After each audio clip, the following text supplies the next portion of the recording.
आपने कभी सोचा है कि जब Node.js में हम एक बड़ी फाइल को रीड करते हैं तो पूरी मेमोरी क्रैश क्यों नहीं होती?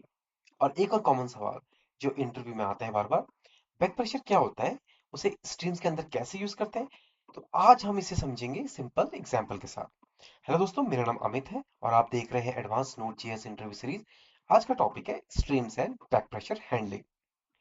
तो पहले स्ट्रीम्स की बात करते हैं। Node.js में स्ट्रीम बेसिकली एक तरीका होता है जो डेटा को छोटे छोटे चंक्स में ट्रांसफर करता है, राइट, या प्रोसेस करता है। मतलब instead of loading whole file in memory, data थोड़ा थोड़ा करके रीड और राइट होता है। और स्ट्रीम्स बेसिकली चार टाइप के होते हैं, अगर आपने पढ़े होंगे ऑलरेडी। तो स्ट्रीम जैसे हमारी होती है readable stream, fs dot create read stream.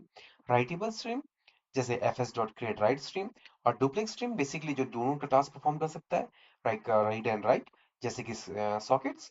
And transform stream data को मॉडिफाई कर सकते हैं, जैसे कॉम्प्रेशन या आपके इंक्रिप्शन। तो उसमें थोड़ा कोड डेमो देख लेते हैं। तो ये हमारा नॉर्मल स्ट्रीम्स का कोड है। तो ये क्या कर रहा है बेसिकली, इसको ये कोड पूरी फाइल को एक साथ मेमोरी में लोड नहीं करती है, राइट। इंस्टेड क्या करता है कि डायरेक्टली हर चंक्स को डायरेक्टली आउटपुट फाइल में लिख दिया जाएगा। इससे परफॉर्मेंस फास्ट हो गया और मेमोरी आपकी सेफ रहती है, मेमोरी लीकेज वगैरह नहीं रहती। अब बैक प्रेशर क्या होता है, बैक प्रेशर के बारे में जानते हैं। तो ये हमारा एक कोड है बैक प्रेशर हैंडलिंग का। सो बैक प्रेशर का मतलब होता है जब रीडेबल स्ट्रीम डेटा फास्ट भेज रही है लेकिन राइटेबल स्ट्रीम जो है उतना फास्ट कंज्यूम नहीं कर पा रही है। अगर आपको मैं एग्जांपल समझाऊं, सोचो एक पाइपलाइन है जिसमें बहुत प्रेशर से पानी आ रहा है, बहुत तेज पानी आ रहा है, लेकिन जो जो नल है वो बहुत छोटा है। तो उसमें क्या बनेगा, प्रेशर बनेगा। आपने देखा होगा कभी आप नल खोलते तो बहुत प्रेशर से पानी आता है। यही बैक प्रेशर है।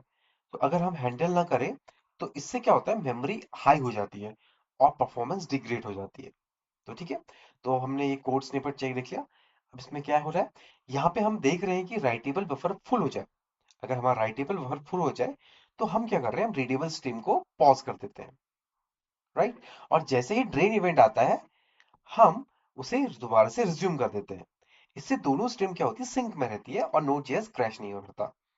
तो अगर इंटरव्यू में अगर आपसे पूछा जाए बैक प्रेशर कैसे हैंडल करते हैं, तो आप सिंपल बोल सकते हैं राइटेबल स्ट्रीम को बफर फुल होने पर रीडेबल को पॉज करते हैं और ड्रेन इवेंट आने के बाद रिज्यूम करते हैं।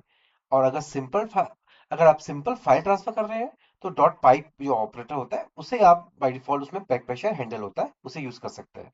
तो दोस्तों आज हमने देखा स्ट्रीम्स का रियल यूज और बैक प्रेशर कैसे हैंडल होता है Node.js में। ये एक इंपॉर्टेंट टॉपिक है जो इंटरव्यू में रिपीट किया होता है, राइट। तो आपको वीडियो पसंद आए तो लाइक सब्सक्राइब एंड कमेंट जरूर करें। नेक्स्ट वीडियो में हम कवर करेंगे worker threads versus child process, एक और इंटरव्यू फेवरेट टॉपिक। तो मिलते हैं नेक्स्ट वीडियो में। Thank you.